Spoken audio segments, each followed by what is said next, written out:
athletic, bold, and commanding. We're talking Chevy Equinox EV. It's going to help you show up in style. I saw a couple of these on my way to the airport the other day. I saw one of the Chevy Tahoe, one of the big old Chevy Tahoe, and then I saw the Chevy Equinox EV. There was like a grayish one rolling by me. I said, holy shit, that thing looks good. So they really just nailed it with the Chevy Equinox EV. Yeah, Chevy, great American name, great American brand. The fact that we are associated with them is something that we do not take lightly. We are always rocking our Chevys on the road. We had a nice Chevy Traverse out here in Colorado that I got at the Denver airport. Just something about driving a nice Chevrolet, looking at the mountains, just feels right. There's just something about it, and it feels great. So yeah, you got those Equinox EVs. They look great. They perform well. And for me, it's the interiors. You know, that 17-inch diagonal touchscreen display is unmatched. When you get inside an electric vehicle like that and you're seeing all the technology around you, you really feel like you made the right purchase. The Equinox EV also offers 319 miles of EPA estimated electric range with front-wheel drive. The diagonal center screen Frankie's talking about, that's the largest of any EV in its class. So when it comes to EVs, Equinox EV is the smartest choice you can make. Let's talk some golf. I would give a little bit of advice to Scottie. I would say drop all the fairways in regulation, drop all the greens in regulation, and that chip in on 17. Do more of that. That's the Tiger Woods stuff right there. Yep. That's what gets the people absolutely going. I was tingling, being like, no fucking way did that guy just hold that chip. Foreplay, presented by Barstool Sports. We got myself, Frankie, and Trent are back. What a week we had last week. A lot going on once again in the world of golf. We are on the precipice of the Tour Championship, so the final event of the year. There's only 30 players remaining. LIV Golf finished up their individual championship this past weekend. A little bit of, quite the drama, a little bit of controversy. John Rahm we get into. There was the US Amateur. Ben Griffin had some hilarious comments about yesterday, and everybody's starting to dwindle down their Ryder Cup picks. I think the top 6 for the U.S. are officially locked in, and the debate can begin on the picks after that. So once again, quite a bit to get to, but we got a little Colorado week coming up. I think Frankie's already there. He is out in Colorado. I am hopping on a flight here in the next hour or so to go to Colorado. We got the Barstool Classic at Rain Dance National, which is a place that holds a special spot in my heart. Obviously, I broke 90 out there. If that was that just last year, because if that was just last year, I was just thinking that too. I was thinking that this morning. I was like, was that 2 years ago or was that a year ago? I think that was last year, and that is hard to wrap my head around. I feel like we've lived 10 lifetimes in a year. That I'm going to double check that. I'm going to fact check myself once we get done here, but I'm pretty sure that was a year ago. So yeah, we're all headed out there. I think we're going to film a couple videos while we're out there. This whole group is big fans of Colorado. So Frankie's out there, and he's back now. I don't know if he can hear us or if he can talk. We were just debating if the Trent breaking 90 was a year ago or 2 years ago at Rain Dance. That's 1 year ago. Doesn't that feel like 5 years ago? Feels like forever. Feels like an eternity. We're still cranking out the breaking 85, so we're still like in the next phase of that. So that's why it feels pretty recent in the sense that it was just our last thing that we've achieved. But yeah, no, it does feel like a long time ago. We've done a ton of traveling since then. But I am out in Colorado. Love Colorado. We've got a bunch of family out here. Got here yesterday. Took the baby with me. Took my wife and my in-laws. It was first time flying on a plane with a baby. He's 3 months and a week, 3 months and 2 weeks at this point. And yeah, I mean, obviously you have a ton of stress going into those things. Like when you're just a childless adolescent or a childless adult and you're on planes, you kind of get frustrated with other crying babies. And it's something that you really just get mad at as opposed to be understanding with.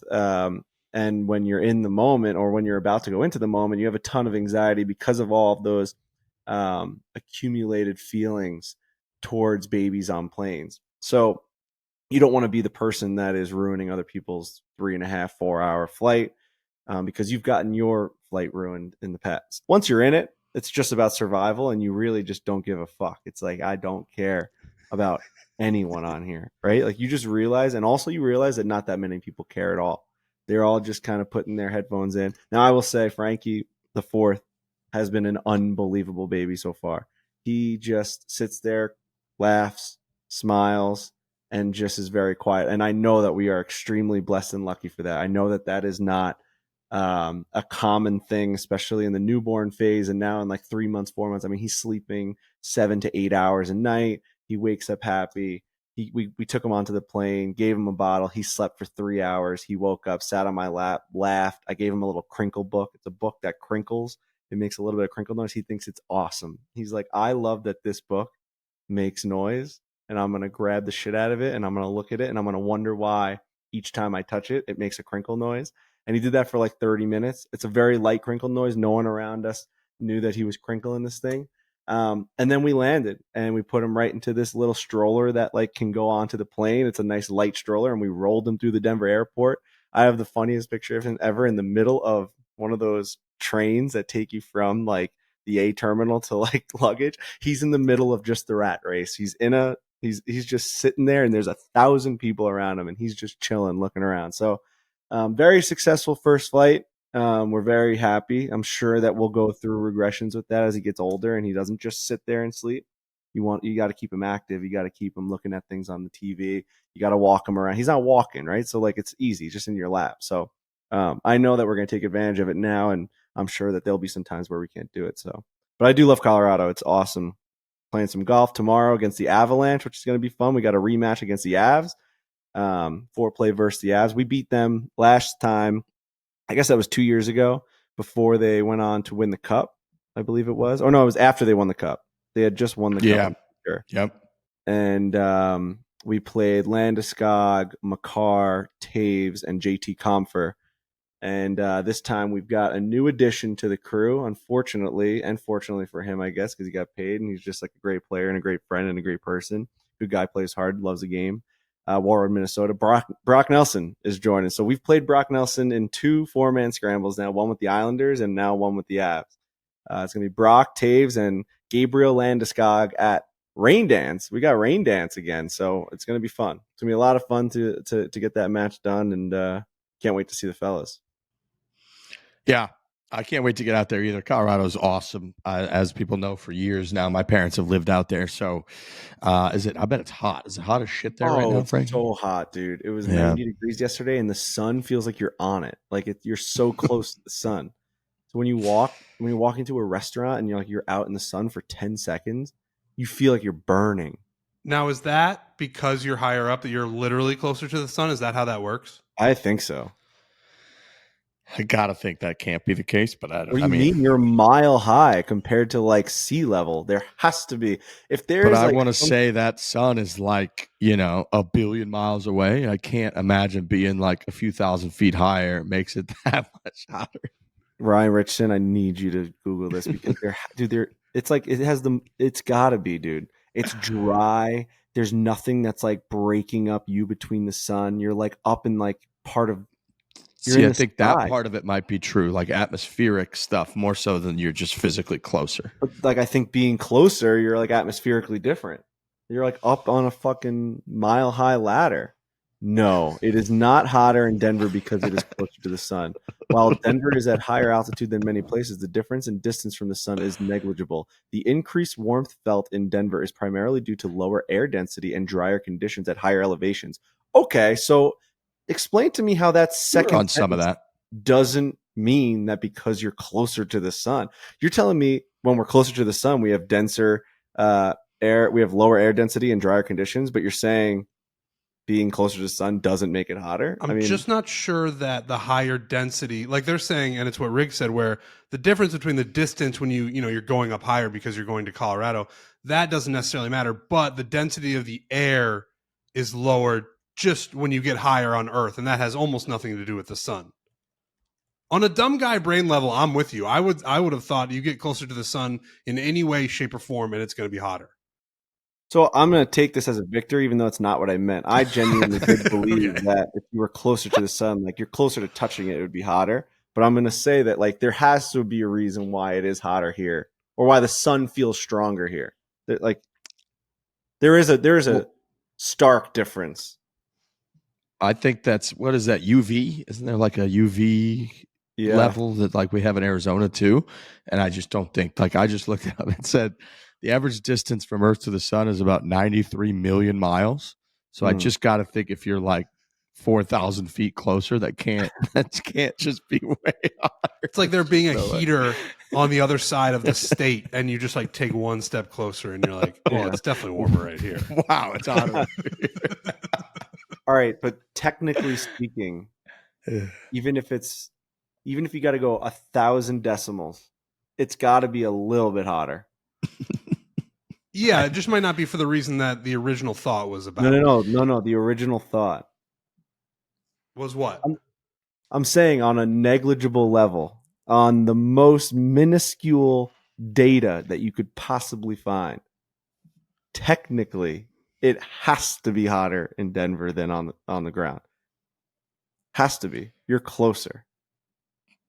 But here's like, I think there are parts of like what is it, like Venus or something, whichever planet is closer to the sun, that are like freezing because of like atmospheric stuff. No, but I'm saying, like, in the heater discussion, right? Like if you have a heater on the other side of the room and one person's one step closer to the heater than the other person, technically that person has to be feeling that warmth a little bit more than the person behind them. I don't know. Like, all right, think about it. If there's I know it's not, you can't feel it. I'm just saying on a technical level, if we're going to get down to the nitty gritty decimals.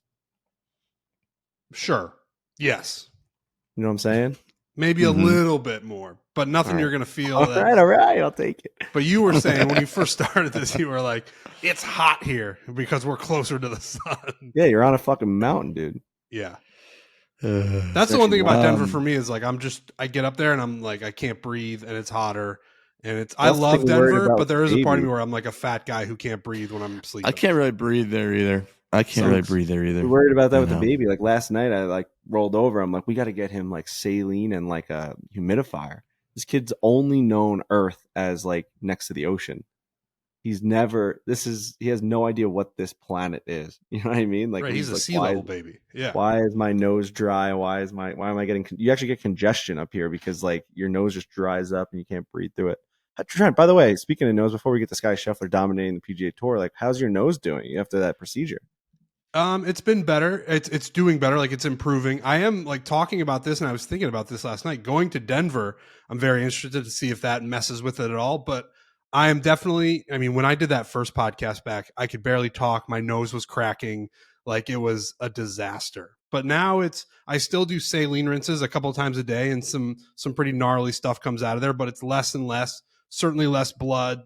Just like now it's starting to get like, it's pretty much just mucus that is coming out. But no, it's been good. Yeah. I've flown a couple of times, which I was nervous about just with the pressure and how that's going to affect my sinuses, but that has been okay. And the sinuses have been good. You know, they feel good. They feel clear. I still think I probably got a couple more weeks of like rinses, and I got to go get a checkup again. I got a checkup like 2 weeks ago. He was looking at it and he said it looked good and it was healing good. He went deep in there. I went in there for like the checkup. It was a 2-week checkup. And I was like, oh, they'll just take a look at it and they'll be like, all right, it's good or it's bad. Do this, do that. It was like they numbed me up again, but I was awake. They didn't put me under. And he was in there really cleaning it out. And at one point I said, we got to take a break. Like I gave him one of these, literally gave him a timeout sign and was like, I need to take a break. If you got something else you got to do right now, like go help another patient, but I need like 5 minutes. Cause I felt like I was going to throw up. I was like, you are really digging in my nose right now. And I wasn't prepared for it. I really thought it was going to be a 10-minute checkup. It was a lot more than I bargained for. But overall, it's been really good and it feels good. It's fantastic. It's great. We came from Big Cedar Lodge last week. I don't know if we want to say much about it other than I know people were we had said on the show many times that we were a little nervous, a little bit of anxiety. It was a big undertaking, all that. I overall feel incredibly good about the entire week last week. I was blown away at how appreciative we had 48 players there, a bunch of agents, all that. I blown away at how appreciative everyone was, how into the entire thing everyone was, and how smoothly everything went. So again, we had people signing NDAs. We're trying to really, really protect all the results so that when all this stuff comes out, it hits people like a ton of bricks in a great way in the golf content world. But overall, quick update, quick reaction. I was blown away with how well last week went, and Big Cedar Lodge is like the coolest place on the planet. Yeah, it's hard to really describe how seamless it went, how appreciative everyone else was. We've been getting emails in from the players. And I won't even, I mean, I don't want anyone to know anything about it. So I won't even say like who sent an email so that anyone can like make any conclusions or whatever. But huge, huge YouTube names are legitimately writing essays to every single person that was affiliated with this tournament, saying that it's something that they've never seen before, never been a part of something like this. Even on, I mean, Roger Steele on his Instagram was at the airport and he said, I think I just left like the biggest thing I'll ever be a part of in golf. And I mean, like those are just the things that we didn't really see coming. We almost felt like when everyone got to Big Cedar Lodge, it was almost like, we were thanking everyone for taking so much of their time at busy schedules, getting 48 people together, really, really difficult. And then to have that be the takeaway where it's like, they can't believe they're a part of something like this.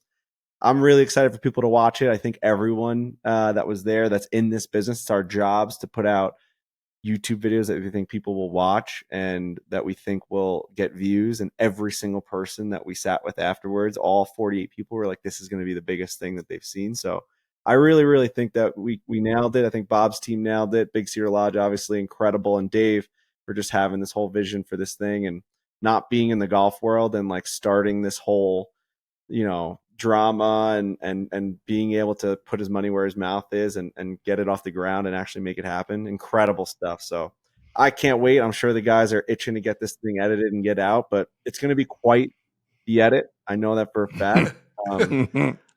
You got 51, 52 microphones running all at the same time for like a week. Even when it dwindled down and when you got to the end, you still had like 50 people all like talking and lots of drama and all this stuff. So unbelievable edit that's coming from the Foreplay guys and Bob's team. So just stay patient. It's going to be worth it. It's going to be broken down into a bunch of different episodes. We're going to dominate, the YouTube golf space for quite amount of time. I think it's going to be multiple episodes. So can't wait. Yeah, I think we kind of had our heads buried so much in like figuring out the format and just having meetings on like how it's all going to go that there was never even a thought of like, oh, I wonder if this is going to be successful. We were just hoping that it was going to work. Like really had our fingers crossed that it was going to work, and we planned it out. And yeah, I think I would just echo what you guys said. The end result was fantastic. Everyone was very appreciative. Everyone was like very into it. And yeah, I'm just really proud of it. And I'm really excited for people to see it. It's going to be a couple of months because it is going to be a lot of editing. But I think once it all comes out, people are they're going to really, really enjoy it. And I'm very excited for people to see it. I think so too. And it's an interesting dynamic, the space that we're in, because at some level, we're all pretty much competitors. We're all like fighting for a lot of the same stuff, for the same views, for the same attention, for the same sponsors, for all of it. Yet there's this really inherent part of it where everyone collaborates, and people love when everyone does collaborate. We've told the story a bunch about when we first got together a couple of years ago with the Good crew in the Bahamas and the energy that we had, and how that last video that we shot of sort of the alternate shot coming down to that last hole at Abaco with the wind blowing and the waves crash, it was like as much fun as any of us have ever had. And so, when you're not with everyone, you sort of think about the competition standpoint of it a lot. When you are together, you realize that whether it's high tide raises all ships, all that, like it's fun being together with everyone. It really, really is. And getting everyone together, having conversations, having strategy sessions, having catch ups with folks, having people come to other people about what video series that they're doing that they're loving and all that stuff for 3 or 4 days is awesome. And it's really cool to get a bunch of people from the same vertical industry, whatever, together. And then to have it all kind of in the framework of a really cool event that everyone there like really bought into. Dave was great throughout the whole thing. Big Cat and the Pardon My Take guys being there and being very into it. Lisa and her whole team and Mancini and Taylor Ray and them like dominating the logistical part of it so that everything went smoothly. Everyone knew where they needed to be so that we could all kind of focus on the other aspects of it. Big Cedar rolling out the big guns was off the charts. And just kind of looking back on the week, you know, it is funny that like we were so head in the sand, as you said, going into it of like stressfully trying to make sure it didn't go horrifically, basically, and be a gigantic shit show. And then reflecting on how awesome, like pretty much every part of it was and how well it went and how well it's going to come off in edit. And all the notes that have come in from everybody since has been like very cool. It's been very fulfilling, I feel like. And it's also a little bit relieving being it. I guess it's less relieving than I thought it was going to be and more exciting to me thinking about like, okay, now what are we going to do with it next year? You know what I mean? Like that's been a big part of it for me. But it was definitely the thing on my schedule that I was like, all right, just be ready for that. Everything else, you know, everything is kind of established, like, and it's been great. And it's, you know, but we've got this rhythm now where it's podcast, it's videos, it's Barstool Classics. And, you know, whatever other, you know, there's big Barstool events that we got to go to, whether it's mini golf or whatever. That was a new one for us where it was just like, I don't know how that's going to go. So I was definitely stressed about it in the months leading up to it. But I feel you in that, like, I am relieved now that it's over, but I am filled with excitement about how it's going to do when it comes out. I'm very excited for people to see it.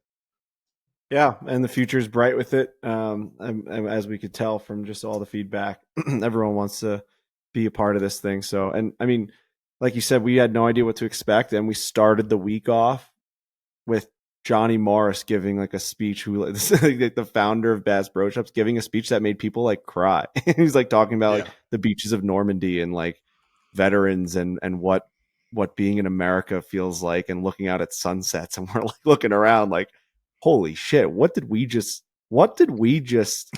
like it dropped into? You know, everyone wanted to sprint off into the distance through walls and just get the competition going. You had a billionaire, like a business mogul, one of America's most successful American business stories, describing to us like why it's great to live in the country that we do, and why we should take this moment at this incredible location.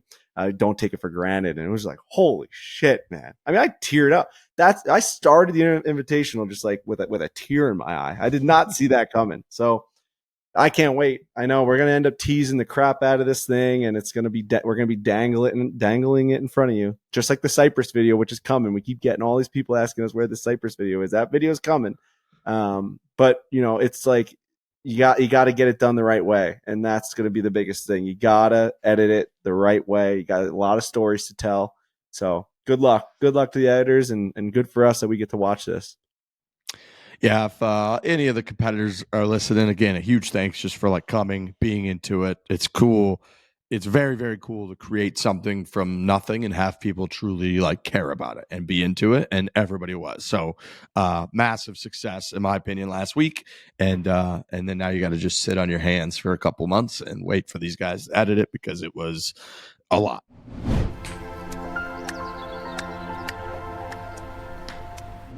This summer, the sun's out, and so are the fresh cuts at Sport Clips Haircuts. It's the perfect place to cool off and watch some sports on TV while also getting a precision haircut from stylists who just get it. They've been specially trained to cut men's hair. It is a phenomenal experience. You get the MVP haircut experience.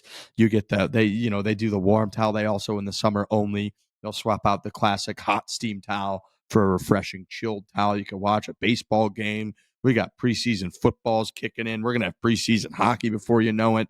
So yeah, that's why you go to Sport Clips. You got to have a good haircut.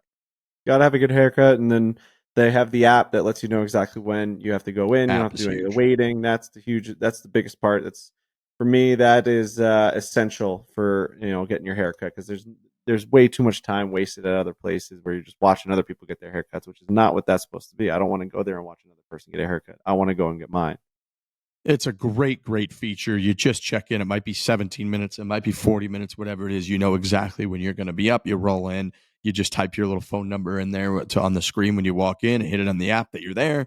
and bang, you're ready to go for your haircut. It's phenomenal. So once again, they're specially trained in men's hair. You're going to have a great experience. Sport Clips, it's a game changer. Rose Sparks are a 2-in-1 prescription treatment for stronger, harder erections. They hit the bloodstream faster because they dissolve under the tongue, and getting hard faster means having more sex. I think everybody on the planet would be into having more sex. That's a great thing. After they dissolve, they work. Rose Sparks work in just 15 minutes on average. Rose Sparks can give guys thicker, longer erections than you usually have because they get fuller. Rose Sparks give you the boost to last longer, so it's more fun for both you and your partner. Rose stays active in your system for up to 36 hours. So you could go back to back to back, round after round, and be ready the morning after. You're going to be just a superstar out there. Be ready for play with Rose Sparks. And with Rose Sparks, you can get the erection that you have always wanted. Roe connects guys with a medical provider 100% online, so you can avoid any awkward conversation with in-person providers. If approved, treatment ships directly to their door. Connect with a provider at row.co/foreplay. That's row.co/foreplay to find out if prescription Rose Sparks are right for you. That is ro.co/foreplay for $15 off your first order.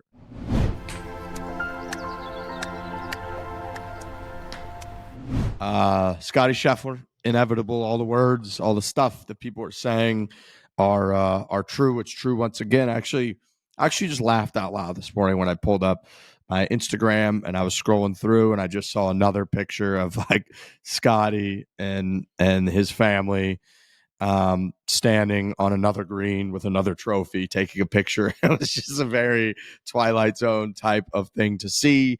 But I will say this, Scottie, people, the big knock maybe has been that since he's so inevitable, since his ball striking is so good, that it's like a relatively boring style of dominant golf. What he did this past weekend and on Sunday, I would give a little bit of advice to Scottie. I would say drop all the fairways in regulation, drop all of the greens in regulation, and that chip in on 17, do more of that. That's the Tiger Woods stuff right there. Yep. That's what gets the people absolutely going. That's what says this man has the juice. This guy does things nobody else could possibly do. This guy's on a run, a tear that's not just a hot golfer, but an iconic feat of greatness that we'll never forget in the world of golf. That right there was the thing. That was as close as to Tiger Woods-esque that I've seen from Scottie Scheffler in the last few years, and it gave me chills. I was tingling, being like, no fucking way did that guy just hold that chip to rip Bobby Mack's heart out a month before the Ryder Cup, while he's out there getting heckled by the American fans, and Scottie's getting USA chants, and he just holes out a ridiculous shot on the hardest hole on the golf course for a birdie, trickling it down the slope, barely trickles into the hole, a la 16 at Augusta Tiger. That was a real, true Scottie is just the bad man moment right there, and I loved every second of it. It was one of those Twitter moments where it blew up. Like, it made it outside of the golf sphere, where it was just a bunch of, I went back and looked at my Twitter timeline. It was just like Scottie with a bunch of exclamation points. That is what we need. If he's going to keep winning this many tournaments, he has to like add a little bit of flair. I mean, he doesn't care, right? He's just like, I'm Scottie Scheffler. I'm going to pile up these wins. I'm the most dominant golfer in the last 25 years. Like, I don't care. But it is nice to finally have like a moment where you can pin it and be like, that was incredible. Like, Scottie, you are a maniac. You're just the best golfer on planet Earth by like a lot. And I know there was a lot of conversation around that Phil tweet that he tweeted, like, I think it was in March, about him. Mm-hmm. I think he was replying to Trevor Immelman about like, do you think Scottie Scheffler will win before the Ryder Cup? And that's, as predictions go, like, it's easy. You just pile on a guy because he made a prediction. Like, that's happened to us a million times where you're like, I think this thing's going to happen. So, and then it just completely backfires on you. But I saw that was kind of going viral on golf Twitter. But yeah, Scottie, I mean, again, how many podcasts can we have where he's just like, he's dominant and then his family's out there on the green and we just move forward? But it's still Scottie's world. And I don't know when it's going to stop. I think it's going to continue for the foreseeable future. He's got the mental game where there's never going to be a week where I'm just like, oh, I don't think Scottie's got it this week. He's always in the mix. He's always got a chance. And more often than not, he finishes it and is holding the trophy. So He's spectacular. He really is. Yeah, I gotta give a shout out to Michael Cromie, the caddy that stepped in for Ted Scott. I did a lot of Ted Scott talk last week saying that Ted Scott might be the reason that Scottie Scheffler wins as much as he does, because every time that Ted Scott has to step away from Scottie, it seems as though he finishes in second or he's just 1 or 2 shots off. Scottie charges back, wins with Michael on his bag, who is Chris Kirk's usual caddy. I just did some searching.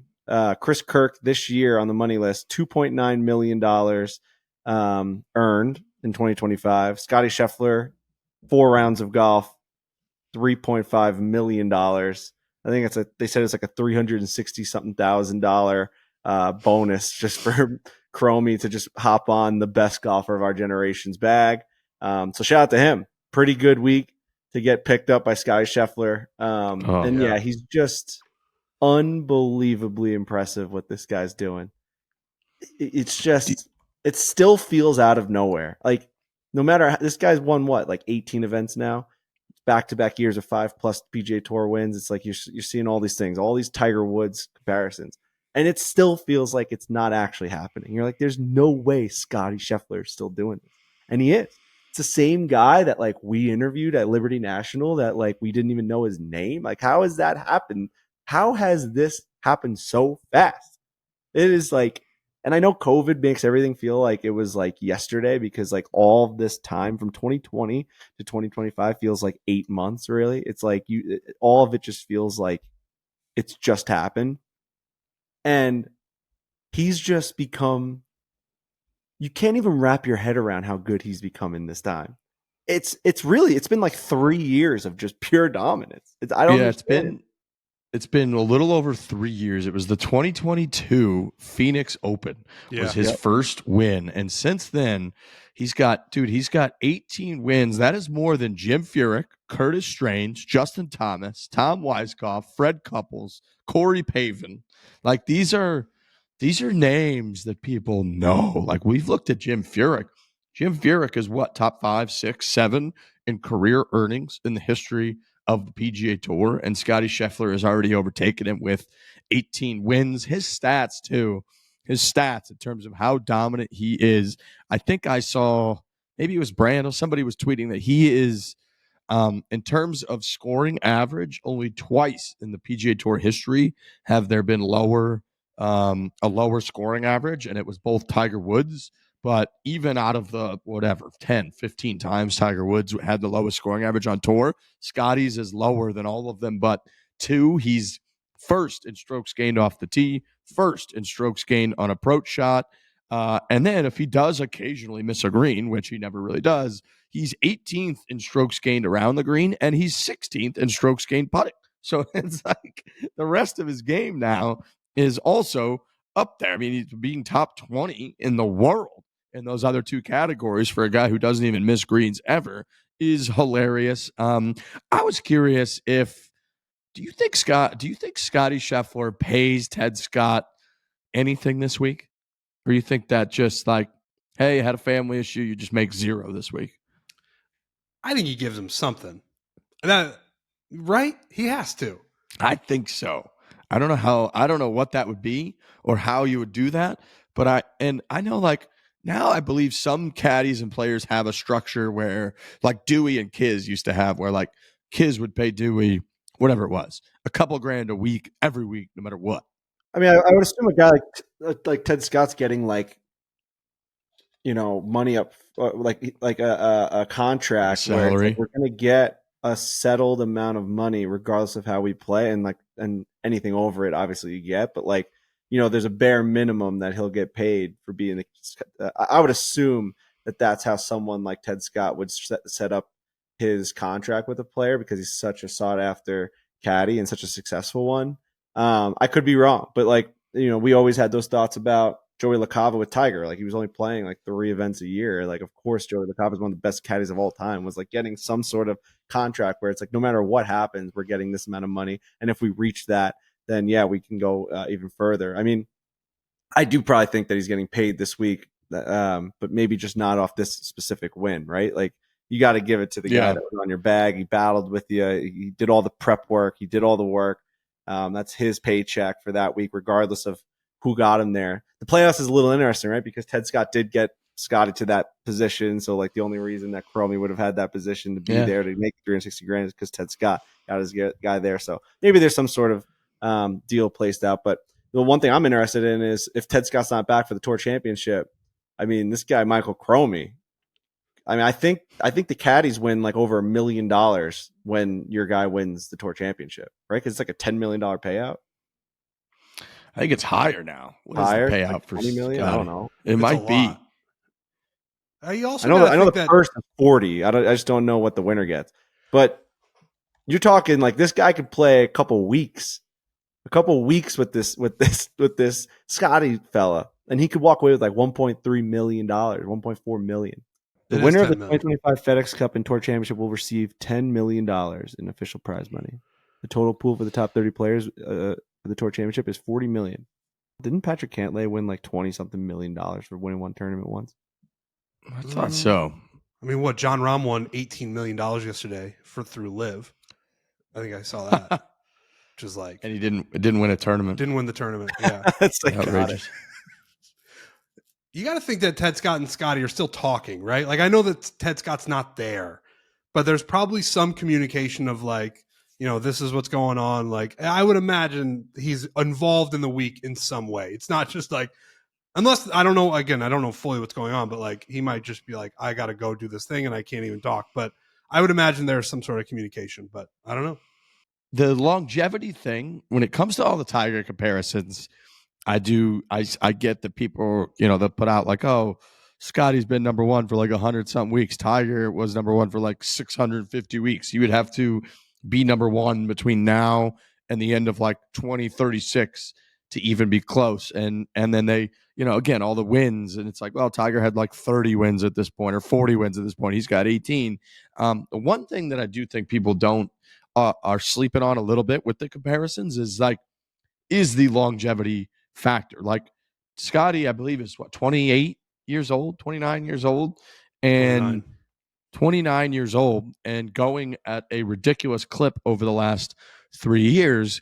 Tiger at this point had definitely done more, had won more majors, had won more, all the stuff. But Tiger was like 3 years away from 2009 and when things really came to a screeching halt at that point when he was 29 years old. I think he was like 32 or 33 when he went and it just didn't win another major until 2019. And so definitely Tiger was burning more red hot at this point. But I mean, if Scottie, when you really look at this and how holistically his entire life seems to be fine and anything could happen in this world, we all know that. But like Scottie is just, he's happy. He's got this incredible perspective. His ball striking is as dominant as we have ever seen. Now the rest of the parts of his game are so good. We haven't really seen injuries out of him outside of like cutting a damn turkey for Christmas, like, or ravioli for Christmas. And like he just, if can keep up this consistency, which it seems like he will. We look at this guy in 5 years, like he's already got the 4 majors, 18 wins. Like in 5 more years of this, is he going to be at? Is he going to be 10 majors? Feels like it would be a horrendous result for him if in like 5 years from now, if he's only won 6 majors, that would be like what happened to Scottie. You know what I mean? There is something to be said about your success coming when you're 27, as opposed to Tiger. He was like, I mean, he was successful his whole life. And he was like the guy who's like, this is the second coming of Jesus Christ. This is the greatest thing that has ever happened to an entire sport. And yeah, you burn super red hot and then, things happen to you. But it seems like Scottie, as a guy who has the success, is coming in the later half of his 20s. And it seems like he's had time to marinate and he understands what his success means. And he's got a good head on his shoulders and he's got a great family. And, we were saying these same things about the other guy too, but I think it's different when the success comes later. I think you were more mature and ready to handle it. Now, again, the world could change and who knows, but yeah, I'm with you. Like the end of Tiger's run came at the price of the way that like he was perceived and the way he was living. And it seems like Scottie might just continue to win for the next 15 years if he just stays steady. So I don't know. It's super interesting. I will say, does it feel the way you guys thought it was going to feel to have like a dominant golf figure winning a bunch of tournaments? I think it does, in the sense that like I'm able to talk about the comedy around it and how outrageous it is to see this guy win. Like, you're laughing watching him play golf, which I always wanted to do with Tiger Woods, where you send a text to a buddy on Thursday being like, Scotty's obviously going to win right now. And it's starting to get to that point. It is at that point, and it's been at that point for a couple of years now, where every time he tees it up, or anytime he's like 2 or 3 back, you're making jokes with your buddies being like, well, it's Scotty. Scotty's going to hunt down Robbie McIntyre tomorrow, or like Scotty's going to absolutely ruin someone's day, and he's doing it. So for me, it's reached that point of like, I'm getting a little bit of what I always wanted in terms of the domination and watching it. It's not even close because of the big shots, the atmosphere, the energy, what Tiger brought, but it's getting close in terms of just the in-season domination, man. It really is. Yeah, it is, and I never thought I would turn on my TV for every big golf tournament and inevitably see one name near or encroaching upon or at the top every single time. And it is literally every single time. It's almost more impressive to look at the tournaments that he didn't win and how he was right there. You know what I mean? Like, Yeah. It's everything that he, like last week's tournament at the FedEx St. Jude, it was like Scotty missed a playoff by like a stroke or 2 strokes. And it's, it's like the US Open when we were looking at that. It felt like he played as bad as he could possibly play at the hardest venue that these guys have ever seen, Oakmont, in 2025, with like they're trying to somehow suppress how great everyone is with the equipment and the training and all that. Scotty on Friday night on the range, it's like every single swing he's got his hands over his head. He's like going full Bryson at the Open Championship. He's getting into it with Ted, with his swing coach. Already finished like 3 shots out of first place. He finished inside the top 5 or 6, and you're just like every single week with this guy. And then when he does really, it's like every other time it feels like he is winning. He's got 5 wins this year, that 3 of them are huge events. It's a couple majors and the Memorial, and plus now he's the BMW playoff event, and the ones he hasn't won, he is absolutely right there. He's so dominant in the stats, and none of it seems to really phase him that much. It's like he's just sort of he clearly loves golf. I think a lot of the stuff got misinterpreted with the Open and him being like, this isn't the most important thing that I do in my life. But he has tightened up, like the amount of work he must have had to have put in to tighten up his putting to get it from outside the top 100 in the world to literally 16th on the list. He's continued to dominate in all of the ball striking categories. It just doesn't feel like it's going to slow down at any moment whatsoever. And that, I think, is probably most scary to people.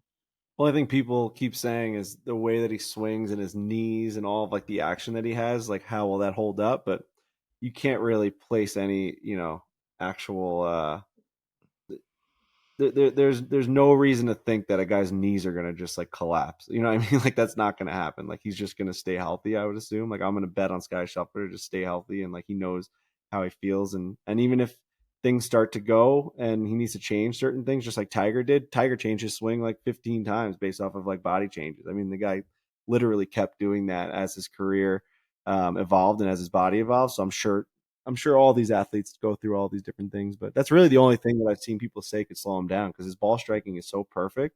And if his putting is going to be, like you said, top 20, I don't think he's beatable. He just doesn't put himself in positions to ever be beatable. I was also, man, like, yeah, absolutely. And I was just rewatching like the very funny cart clip of him, like having not ghosted you, Frankie, for 2 years because he had changed his number and stuff. And like, I also just don't think we give Scotty enough credit of like, he is the man. Like, it's, everybody wants there to be, with whether it's the Tiger comparisons or the Arnie comparisons or whatever, that like people almost want to like have a negative to say about Scotty. So they go out with like the boring thing, but like, Scottie Scheffler is fucking awesome. Like, he's in there with the Pardon My Take guys. He's doing the pizza reviews a couple years ago, asking like you, based on all your expertise, on like advice on where they should get pizza when they're in New York City or New Haven. He's very in tune with like the inside jokes of our stuff. He's busting our balls out there, playing golf with us every single year at the TaylorMade shoot. It's like, we got plenty of names out there that tell us to fuck off when it comes to like filming with us at the TaylorMade shoot. Scotty's in every single time. He's doing races with us with like obstacle courses. He's just, people need to go back and watch like that video that Scottie Scheffler's in that. Like, we did an obstacle course video and Scottie Scheffler's just in it. It's I like, can't believe he agreed to do that. the more he becomes Scottie Scheffler and like plants his legacy down, like, you got to go back and watch these videos that we did with him. I mean, he pied us in the face when we missed putts. Like, there's so many videos of us with Scotty on our YouTube page that you have to go watch. You can't believe that's the same guy. So now I'm at the point where I'm trying to train myself to be as big of a Scotty fan as I am a Tiger fan, basically. Because if I can train myself and get to that point, this next 10 years is going to be the best 10 years in the history of golf. Like, This guy is crushing people. He's American. He's beloved. He's a family guy. Everybody loves him in his home club. When he won the green jacket last year, he's at his local dive bar. He goes to a specific Chipotle because he knows like he won't necessarily get bothered. He's just an excellent father. Like, he wants to be a better father than he does golfer. He's just perfect. And then he also is just chipping in right in Bobby Mack's face whenever he needs to, with people erupting out of the BMW. So I'm so high on the man. I'm starting to get that excitement when I do see him at the top of a leaderboard. That really gives me the like, we're watching the thing now, and I know like Frankie, you and I've talked about this a lot of like, even if you weren't a biggest Tom Brady fan, and I can't imagine that you were, it's like there is an element of you as a sports fan that when you're witnessing what people will be talking about for generations, there's something special about it. And you're like, that's cool, man. I'm watching like the guy do the thing that people are going to ask about and refer to for decades. And Scotty is getting to that point where it's like, oh yeah, I'll be able to tell, our families, our kids, next generations of people like, oh yeah, I remember turning on the TV. And it was just like, if you had slept through the first couple of rounds, you knew when you turned it on Saturday or Sunday that name Scheffler was going to be creeping up the board. And once it was over, because while other people are yank hooking it into the rough and struggling with the Sunday nerves, our guy was just 315 down the middle. If it was a right pin, he's hitting a little baby cut just left of it. If it was a left pin, he's hitting a little baby draw just right of it, pin high, and making putts and shooting 5 or 6 under and winning the tournament by a couple shots. And that's just what we witnessed for year after year after year.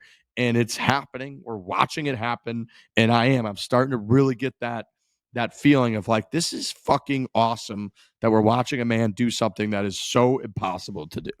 And then you got guys like Ben Griffin taking too much creatine and 4-putting from 5 feet. What happened with Ben Griffin? What is that?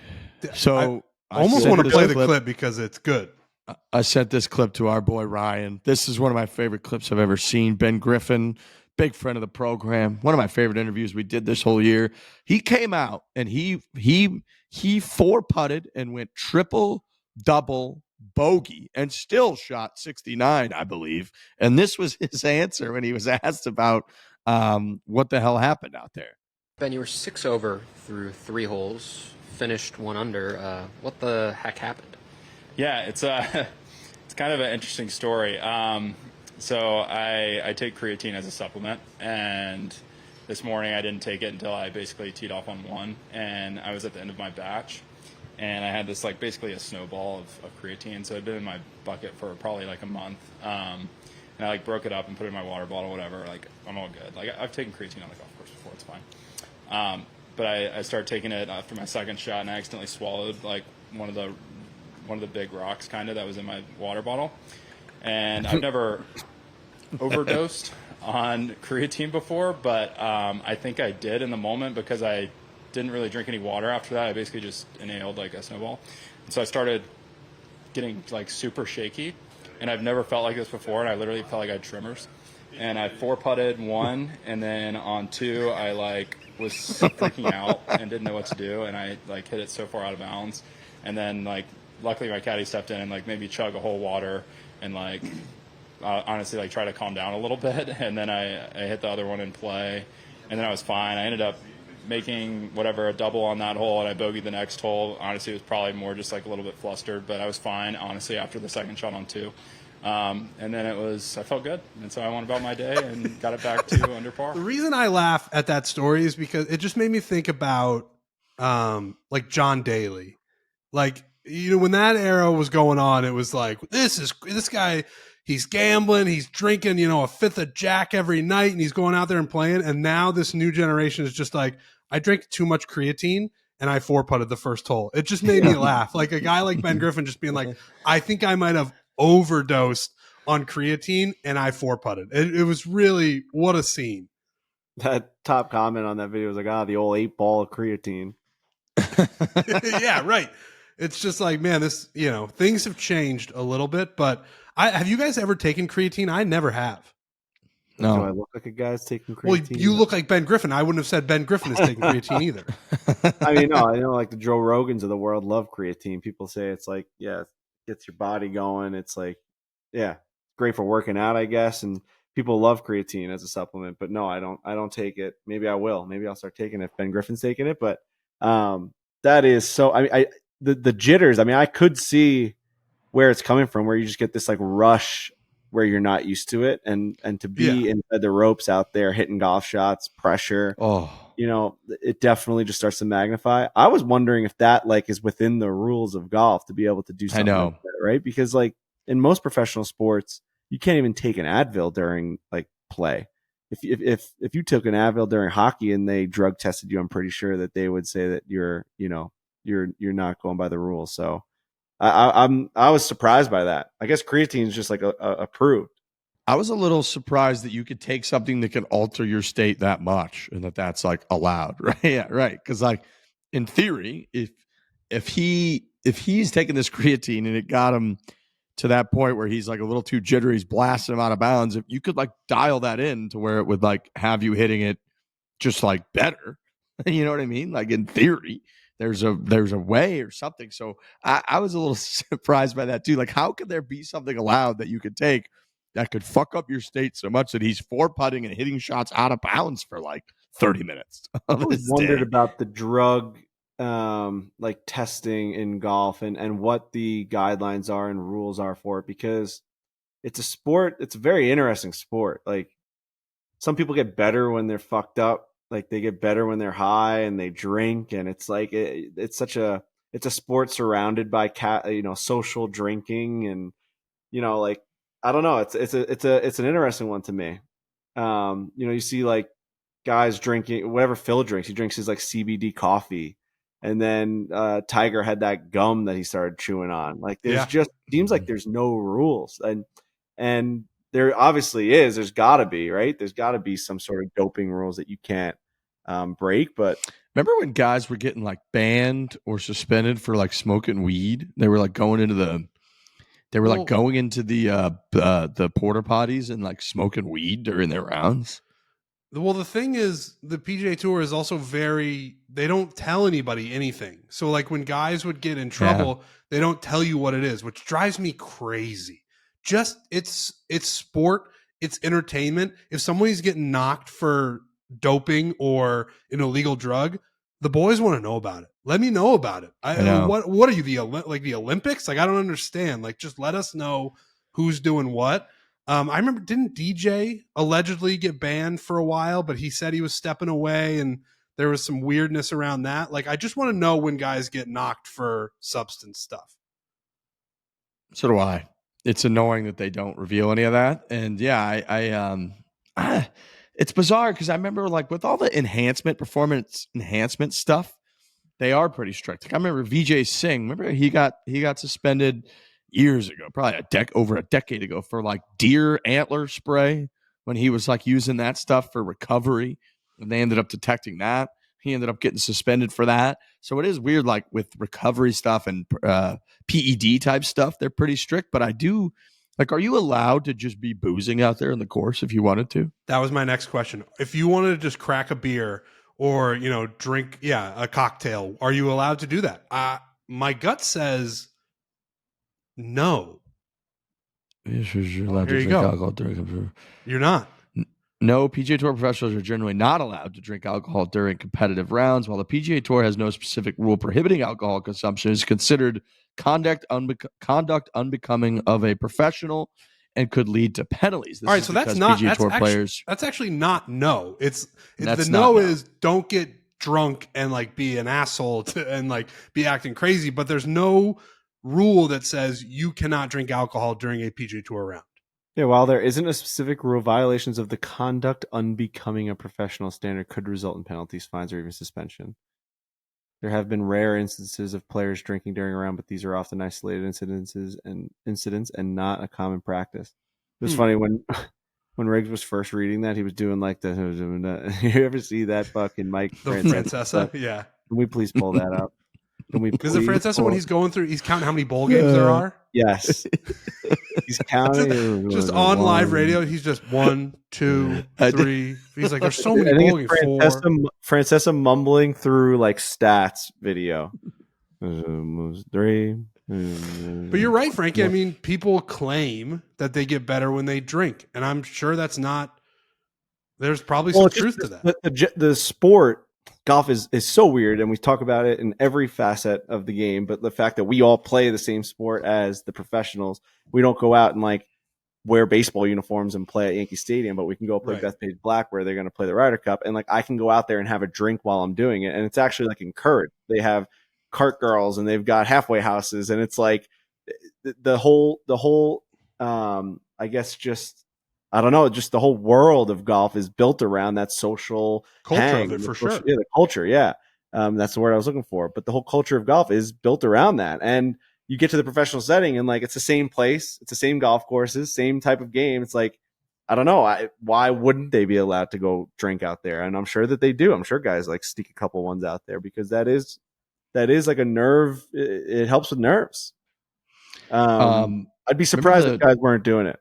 Putting it in their little Remember cup. the Joel Damon, like during the U.S. Open qualifying a couple years ago on the Netflix when it was like he had a bunch of seltzers in between rounds on the 36-hole like qualifying day, and then went out in the afternoon and like qualified. So I mean, it definitely happens. I don't know. I mean, I'm trying to think. Like I know Tyrrell Hatton always talks about like boozing during the week, like after tournaments and stuff. But I don't know that like anybody's out there drinking as much as they are now. But it's curious that you could potentially take something that would alter your state, and it's very curious that Ben Griffin OD'd on creatine of all things out I there. guess it's where's the line? Like coffee, technically does that. Caffeine, if you don't like, if you're not a coffee drinker and you drink a lot of coffee, the same thing that happened to Ben Griffin on creatine can happen on caffeine. So it just kind of depends on where the line is, I guess.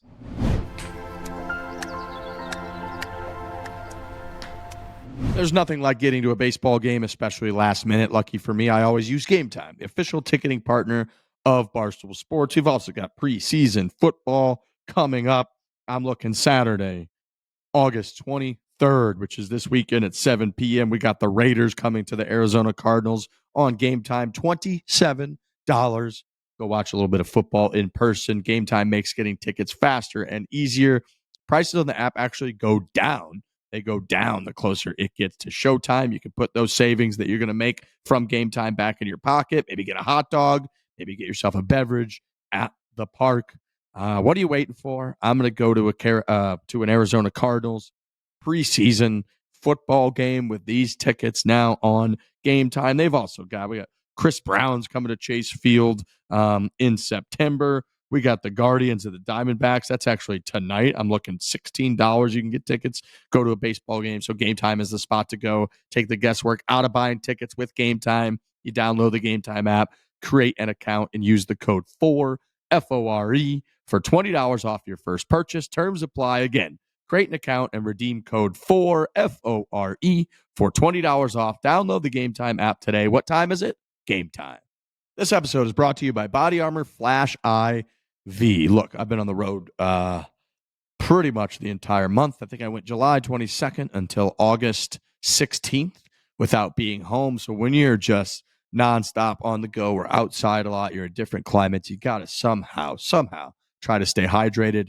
Flash IV delivers faster, longer lasting hydration with over 2,000 milligrams of electrolytes and no artificial dyes, flavors, or sweeteners like those other drinks. So whether you're training, traveling, or just feeling the heat, work hard on staying hydrated with Flash IV from Body Armor. Hydrate hard with Body Armor Flash IV. Grab yours today at your local 7-Eleven convenience store. Once again, that is Body Armor Flash IV. They've got some great flavors. They got none of the artificial dyes, flavors, any of that stuff. It's Body Armor Flash IV, which you can grab today at your local 7-Eleven convenience store.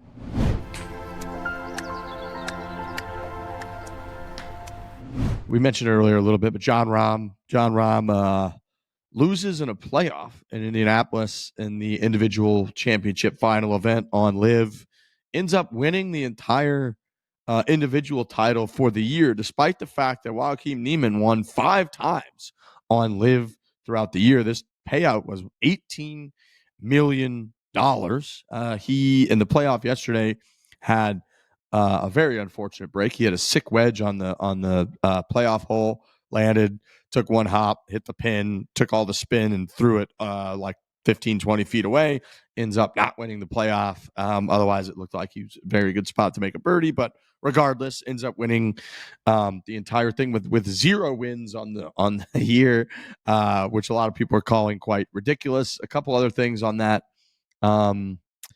relegation list. Henrik Stenson was relegated, Andy Ogletree, Mito Pereira, a couple other people who I don't really know, and Anthony Kim. Anthony Kim, unfortunately, logged 0 points in 2 full seasons on LIV Golf Tour. He never got a single point. I'm not exactly sure what place you have to finish to get like a point, but they kind of do it like Formula One style. And he never had a high enough finish in 2 years to get a single point on LIV, unfortunately. Unfortunately, that story played out in the way that I think we might have predicted on the podcast, where we said the interest is in the unknown with Anthony Kim, where you're just like, where is this guy? What is he doing?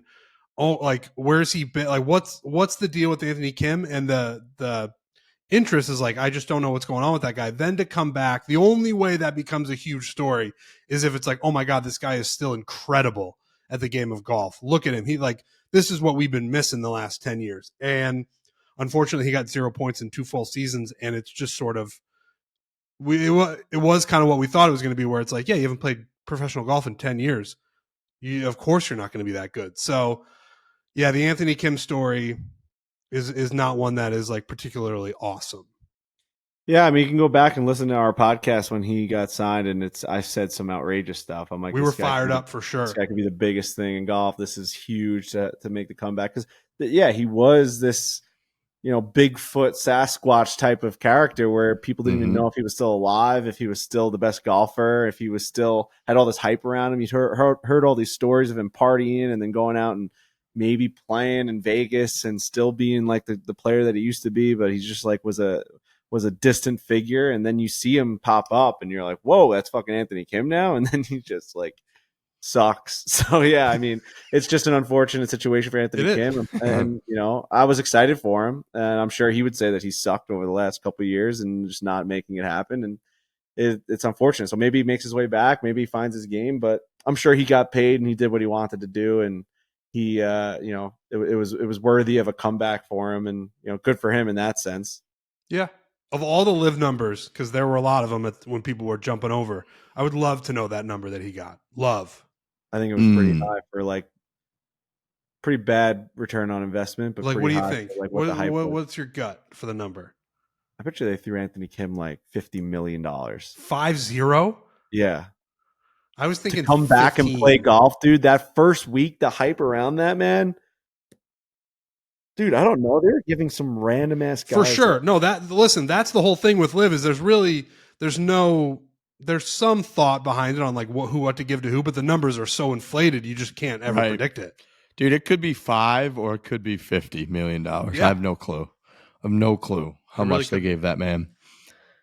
Did he make any money? 5, like to give Anthony Kim $5 million, like he wouldn't have gotten that anywhere else but LIV. So that still would be insane amount of money. I think too, Yeah. like I think the original story was that his insurance was like $10 million payout if he never played golf again. So I guess you're right. They had to cover that at least because he probably had to like return that or whatever the hell that situation was. So for him to come back, like he was also an individual out there. He never was part of the team competition. So I wonder if is there just a big live charter jet? Were his expenses all covered and paid for? Did he have to pay out his own caddy? I would wonder what the finances on that $2 million that he made are. Is that all just Anthony Kim money? Is that Remembering like how big the news was that he was like coming back to golf, all that is worth a ton of money for that league. Like it was like LIV was like in the Yeah. news, and it was just you had to watch Anthony Kim's first round like that. He had a lot of negotiating power, I would assume. Like they had to get him out of his dark, room, his dark den, and be like, you got to come back. That's like paying Elvis to come do a residency in Vegas towards the end of his career or something, being like, we got to get this man. We got to start selling tickets to our hotel. Like we're going to pay him whatever we can do. Yeah, for sure. Yeah, it's just a hard For group sure. to predict on because the numbers are so just huge everywhere. I know. I emailed But yeah, Brian the Mike Francesa clip because it is him counting bowl games on air. We have to play it. I haven't watched it in a minute. At some point, you just need to just interrupt us and just play. Here it is. He's got it.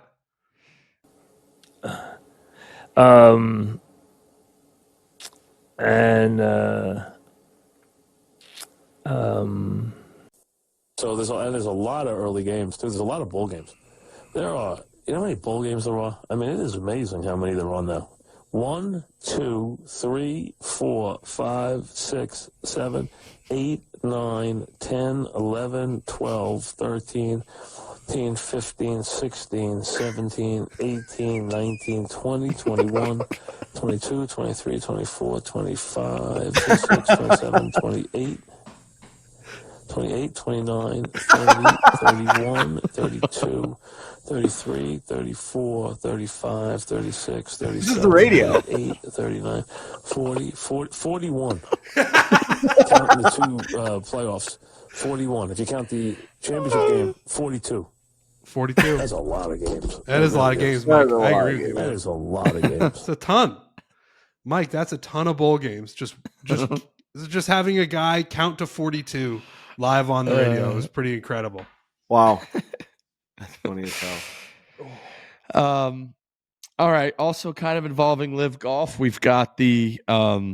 So, if folks remember, a couple of years ago when the Ryder Cup was in Rome, the way the tour schedule worked out was that I believe 10 or 11 of the 12 players on the United States Ryder Cup team did not play a competitive golf event from the end of the Tour Championship until the Ryder Cup, which was like 6 weeks or something along those lines. So this year, there's been a lot of chatter in the last few weeks that most of the team will be playing in the Procore Championship leading up to the Ryder Cup, which is a fall kind of series event on the PGA Tour.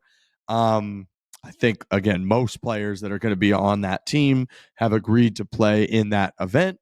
Bryson DeChambeau, since he's on LIV and not on the PGA Tour, is not allowed to play in that event, which has got kind of quite a few people going. It says Bryson DeChambeau responded to reports that the PGA Tour will not permit him to be able to play in Napa with the rest of the U.S. Ryder Cup team. It's on them if they don't let us come together as a team and play. That just shows you, well, yeah, I'm actually not going to say that. Yeah, it's a scenario that's unfortunate, and I wish it was different, but LIV's willing to let me play, is what Bryson said. So the question is, should the PGA Tour, which is not directly affiliated at all with the PGA of America or the Ryder Cup, should they allow Bryson to play in this Napa event as a warm-up for the Ryder Cup? As a fan of the United States Ryder Cup team, I want it to happen, but they can't allow it based off of their like rules and regulations. This would just open up the biggest can of worms of all time. You just can't do it. They have to be one way or the other, or we just start to mesh them all together. They could use this as the moment, right, to like get the guys back and like an opening. I don't know. It's like, I don't know how you do this. I don't know how you let him play on a PGA Tour sanctioned event. They won't even let Wesley Bryan do it. No, I don't. I don't think you can.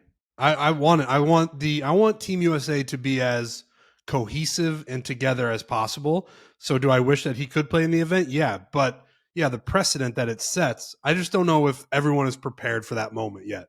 I mean, we and the fans have been prepared for that moment for like 2 years now. Like, let's just do it, man. Because right now, and Riggs and I talked about it a couple weeks ago, where it's just like now we're just in the abyss. Like this thing is. There's no conversations happening. I don't think. I don't even know when the last update was. I don't even know if anybody has an update because there are no updates to give. So, but I don't think this is the moment where it's like, oh yeah, he'll play, and then the floodgates open. I don't think it's going to happen. I want to place blame on the PGA Tour for not allowing him to prepare for the Ryder Cup, but I also want to place an immense amount of blame on Bryson DeChambeau for caring about the Ryder Cup and then also knowing that he wouldn't be able to prepare for the Ryder Cup by going to LIV. Like, he knew he was not going to be able to play on PGA Tour event. No matter what these guys say, they knew there was going to be a divide. And when you make that jump, you are risking everything that comes with that. And that is playing on tour events, playing in the FedEx Cup, getting your game dialed in, leading up to big events like the Ryder Cup. You have given up that chance to do that. Now, if we reach a point where they can come to an agreement, which seems like it's never going to happen because the talks seem to have just completely stopped and they are so silent about where their negotiations are at. Like, until we get to that point, you have to just accept that you made that decision. And it's only your fault. It's not the PGA Tour's fault, who's had these rules from the beginning that they will not let the outside players come in. They cannot allow you to do that just because you want to play in the Ryder Cup. That's not fair to them. You know what I'm like? I see both sides. I want him to be able to prepare for it. I want to win the Ryder Cup badly, but like Bryson doesn't get everything he wants. Like, that's just not the way the world works. Right. The PGA Tour's only real leverage against unlimited money and unlimited funds is this type of action of, no, you can't have your cake and eat it too. You can't just go promote a brand new league that is trying to wipe us off the earth and is, out there to essentially steal what we've built and say what we've built is trash and that we're unfair, and Phil complaining about all the media rights and the list goes on. And then, join that, promote that, prop that up, play that, and then also just do whatever you want with our league and our tour whenever you would like. And that was their only leverage against that, which honestly worked for most of the people. Like, obviously, LIV got, 10, 15 pretty damn good sized names. Everybody knows that. But the reasons that you saw all the Rorys and the JTs and a lot of the names stay, Justin Rose is a great example. Like, Justin Rose is right in the mix of that crew that all went to LIV, of Lee Westwood, Sergio Garcia, like those. Justin Rose is one of those guys, and he didn't go, and instead, like, reapplied himself, had an incredible resurgence as like a mid 40-year-old guy who almost won the Masters, had an incredible win last week, and has been phenomenal in like increasing and like lengthening his legacy. And that was because of what the tour did. Otherwise, he would be kind of playing both ends. I'm sure he would have got a little bit of a bag and playing LIV and playing tour. And so you guys are right. I completely agree with you. I would love to see Bryson. I think it'd be quite the spectacle if Bryson was teeing it up again on a PGA Tour event all of a sudden and doing it 2 weeks before and getting USA chants every time he pulled out his driver and started ripping his driver around Napa Valley. Like, it'd be off the charts. It'd be a great thing to witness. But boy, would the PGA Tour be fucked in terms of all conversations, negotiations, like bullet points that they're able to point to. They would lose out on leverage on all of that if they did this. Yeah, Bryson is a smart man. He's a critical thinker. I don't know how he would ever assume that he'd be able to play in that with everything that's going on. It's embarrassing that he would think that he could do that. I mean, if anyone is in any sort of negotiation, why would they just? This would open up a can of freaking worms, a can of whoop ass on the PGA Tour. It would be over. It'd be like, well, why was he able to play in that? Because there's like this cool event. Well, we have a million cool events. Why can't we all just start playing PGA Tour events to prepare for things? It's like, it's crazy. Just because like we like the Ryder Cup, they don't own the Ryder Cup, the PGA Tour. Why would they give a fuck? That's insane. That would be insane. This is just rational thinking. It's not one way or the other. It's not like a lib take or a dead right take. It's like, this is just legitimately common sense. This is common sense thinking. Why would an entity that is in an argument with another one and in a debate, in lawsuits, in negotiations, why would they ever give them the upper hand to be like, yes, you can play on our tour now? Stupidity, dumb. It's not critical thinking. It's not common sense. You are not using your brain. We want him to play well. He's going to be our horse. This is our guy. Like, it's Scottie Scheffler and it's fucking Bryson. Like, that's going to be our fire. I was thinking about the dynamic of Bryson on the team. Like, who do you think they're going to pair up with Bryson? Because it's not, they're able to do all of these team building type, whether it's dinners, they love to do dinners and meetings throughout the year, but they do them all around tour events where all these guys are traveling to the same place or majors, so that it makes sense. Like, maybe at a major or something here and there, they've been able to get him in those team conversations. But I feel like for the most part, like, Bryson, outside of a couple majors, like, hasn't really seen or been around a lot of these guys, and these other fellas are together all the time. They're playing in the President's Cup together last year. Like, I wonder what that dynamic's going to be like with Bryson on the team. I think he's tighter with these guys than we think. Like, I mean, he was doing Happy Gilmore with all of them. Like, I do think that he's still. Yeah, that's true. He's playing in the majors. Like, I could see him easily pairing up with a Colin Morikawa or, a rookie that comes in, or, I don't know. I could see him meshing well. I really do. I think his game speaks for itself. I'm excited that he's on the team. I think we need it. I think he's going to get Bethpage going absolutely bonkers. Russell Henley. That was the name that I was looking at. I think him and Russell Henley could be paired up, and it's just like Russell's just like, all right, let's do it. Harris English. Yeah. JJ Spawn, like, two guys that have been like kind of, I don't know what the word would be, but like booed at by the fans. I don't know. I mean, I guess it's just me really booing at JJ Spawn. He just keeps shoving it up my freaking pile. Yeah.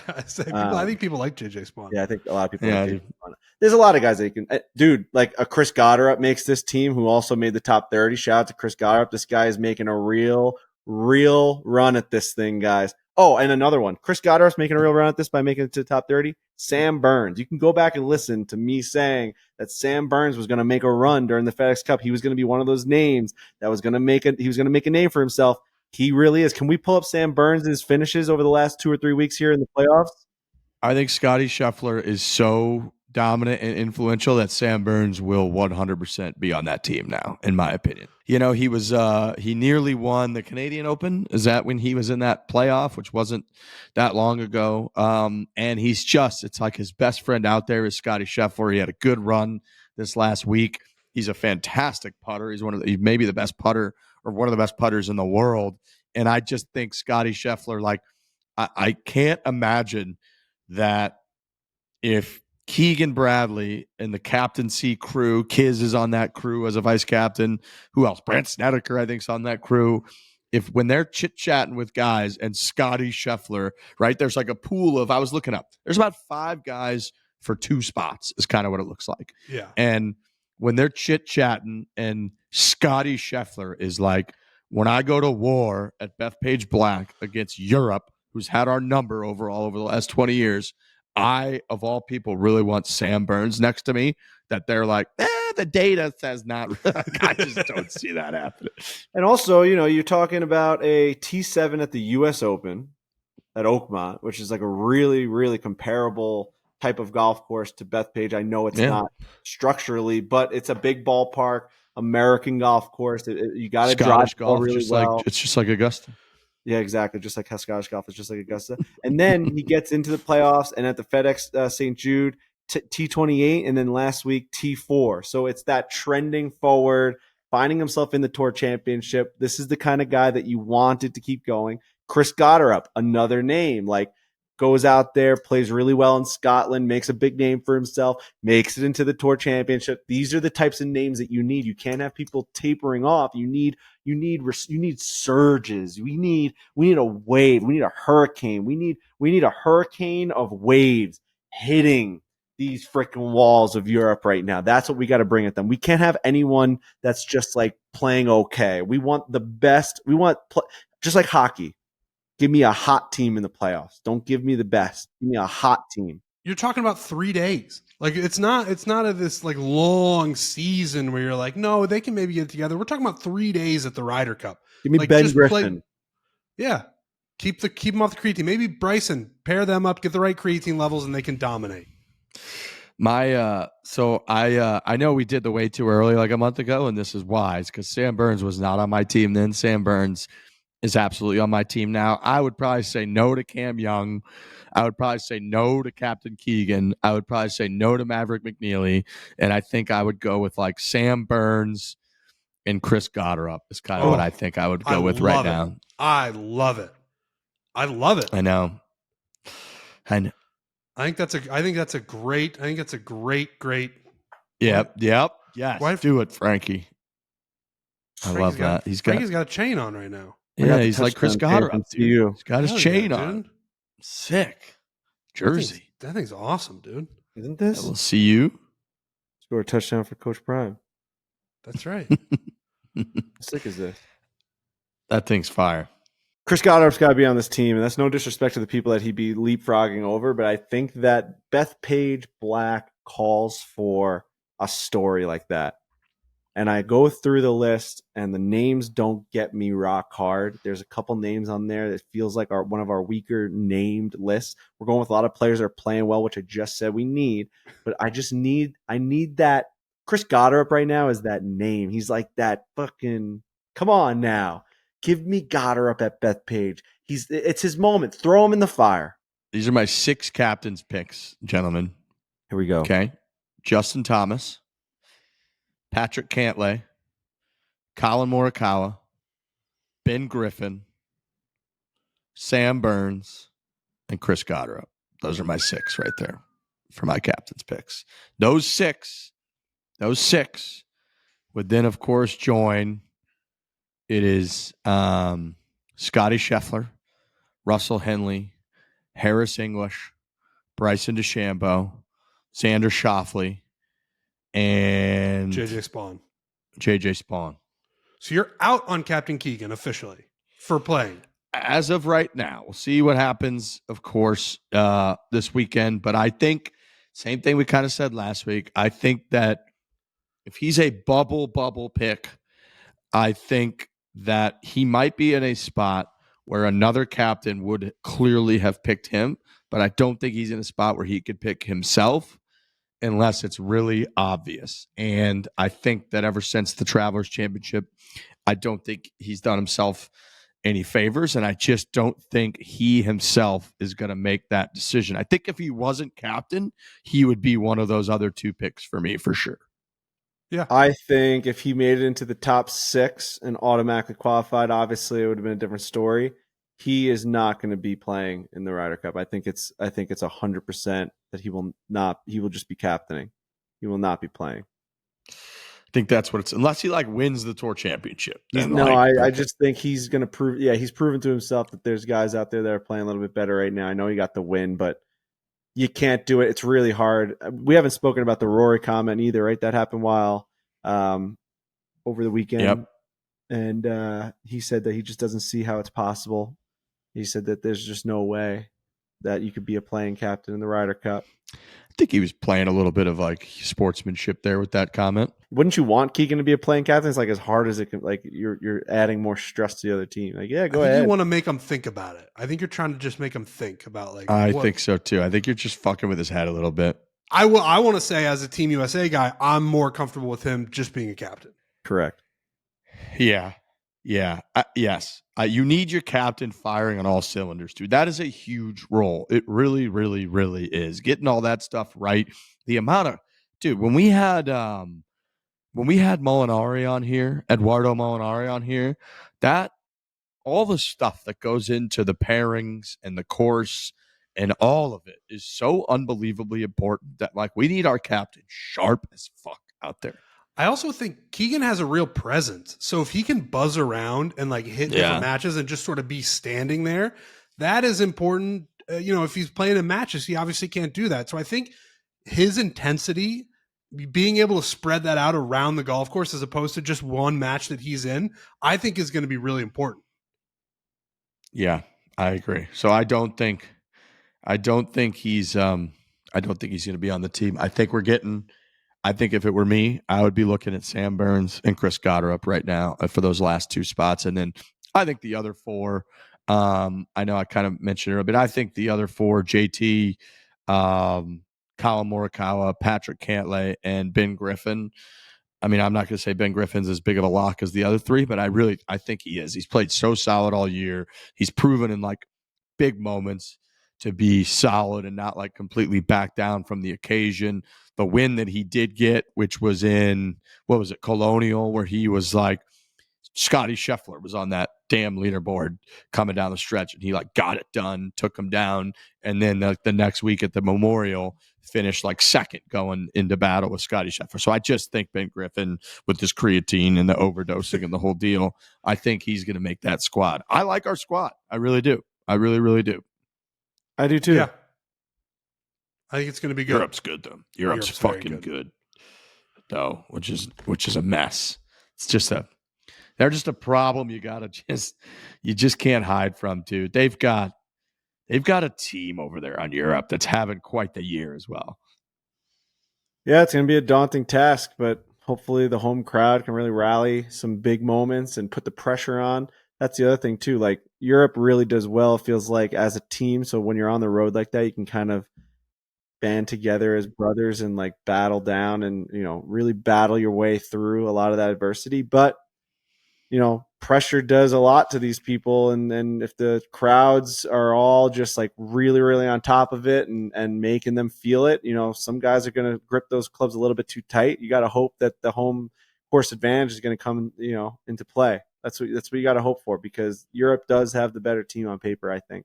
Dude, listen to this team they got. Here's their top 11. Their top 11, Rory McIlroy, Justin Rose, Tommy Fleetwood, Robert McIntyre, Tyrrell Hatton, Sepp Straka, Shane Lowry, Ludwig Oberg, Victor Hovland, Matt Fitzpatrick, and John Rahm. Yeah.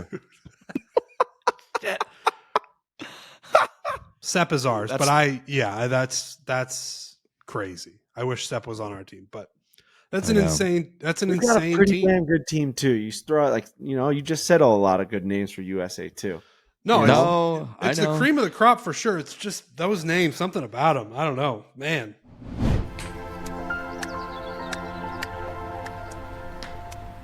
This golf season, are you looking for an easier way to get out on the course? Well, guess what? We've got you covered, because the Barstool Golf Time app makes it easy for golfers to find the best tee times at the best prices. Stop searching all over Google for your next tee time or going through the hassle of calling courses. What a nightmare that could be. You could search multiple courses in your area from one app and get your tee time set within just seconds.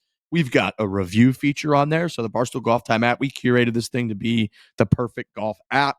You can do the map feature, which is a big one for me. I'm saying, hey, I'm in this region. I'm trying to find a tee time for this afternoon or tomorrow morning for me and my buddies. You can just look at the map. It's got kind of the ratings on there. It's got reviews. So you could say, hey, they recently punched the greens here. They're not amazing, but they're not terrible. It might say tee boxes are a little bit beat up. It might say this course is in the best condition for anywhere that's $45 that I've ever seen. Whatever it might be, it's all in there. So make sure you check out the Barstool Golf Time app. Golf season is finally here, so come golf with us. Download the Barstool Golf Time app today.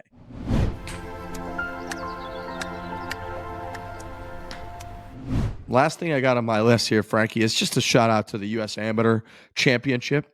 We had Mason Howell, 18 years old, third youngest winner of the U.S. Amateur in history. He actually took one of Tiger Woods' spots. Tiger, in his first, I think it was 1994, U.S. Amateur victory at Sawgrass with a pinkish, reddish, and white striped shirt and the straw hat.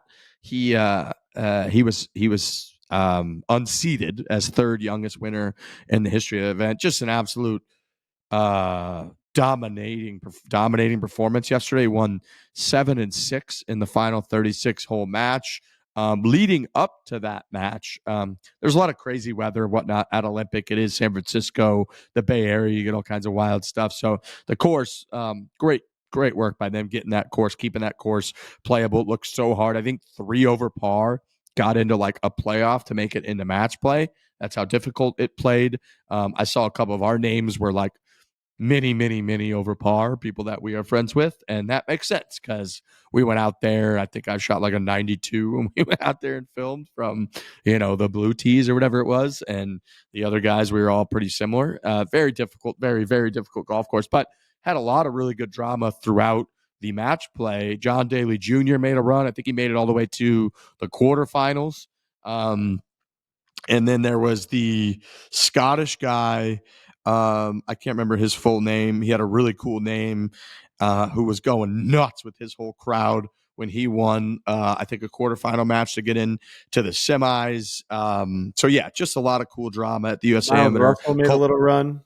Miles Russell made a really good run. Yep. I think he finished did he win or was close to winning the stroke play version of it after a couple rounds? He was like right up there. And what is he, 16 years old or something, that kid? 17 years old. So Colt Knost out there was doing a great job. I got a good chuckle yesterday. They're doing the USGA ceremony. They've got all the Blue Blazer USGA president and all the executives are out there, and they're in their coats and ties, and they've got a podium, and it's on like the 18th green at Olympic Club. And then there was Colt Knost with like his hoodie on and his like baggy pants, who won the US Amateur at Olympic Club. But he did a great job. He was up there emceeing kind of the interview portion of it and doing it for Golf Channel. And I thought Colt crushed it. So congratulations to the USGA on another great amateur, US Amateur. They're kind of like right in the middle of their big championship season right now and wrapping that whole thing up. And it was awesome to watch. It was fun to tune in to throughout the entire weekend, that match play and playing for that prize, which again, you're in the Masters tournament, you play in the US Open. I believe you also get into the Open Championship. And then they were doing a lot of teaser stuff for the Walker Cup coming up at Cyprus in a few weeks. And they finalized that team. And our boy, Stu Hagestad, Frankie, just continues to be the menace of the European amateur golf circuit scene because he plays for the USA. This is going to be like his 5th Walker Cup or something like that.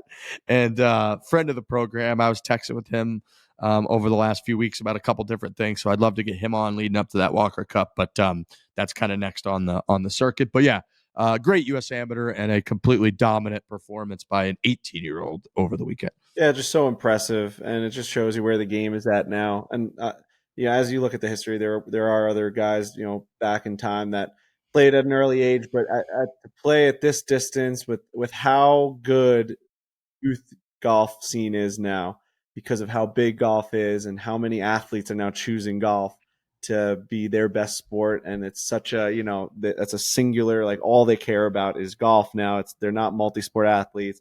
They just want to play golf. They grind as if they're Rory McIlroy hitting 1 million golf balls a week. And to be the best of that and win the USAM at 18 years old, and just to be able to have all that, that poise and that confidence and all of that pressure is something that is God-given. It's not really something you can learn how to do. It's just you got to be able to get thrown into the fire and see how you do. And shout out to him for being able to just absolutely dominate in that type of setting.